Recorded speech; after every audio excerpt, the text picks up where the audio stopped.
signal was broadcast to test the public warning system. The test is normally conducted between 10 a.m. and noon each Wednesday, weather permitting. The signal was also used to test the activation and emergency readiness of the Skylar network of radio operators.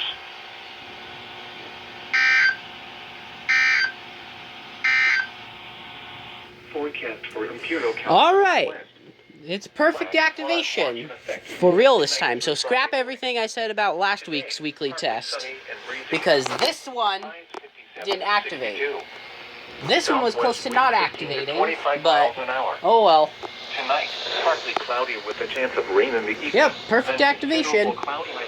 As you saw earlier, the WR400 went off as an unrecognized message, so that'll stay lit. And it's Christmas, so I hope you guys enjoy your Christmas. Happy holidays. See y'all in 2020's first weekly test. This is the last weekly test of 2019. Yep, perfect activation. And look, 74-200.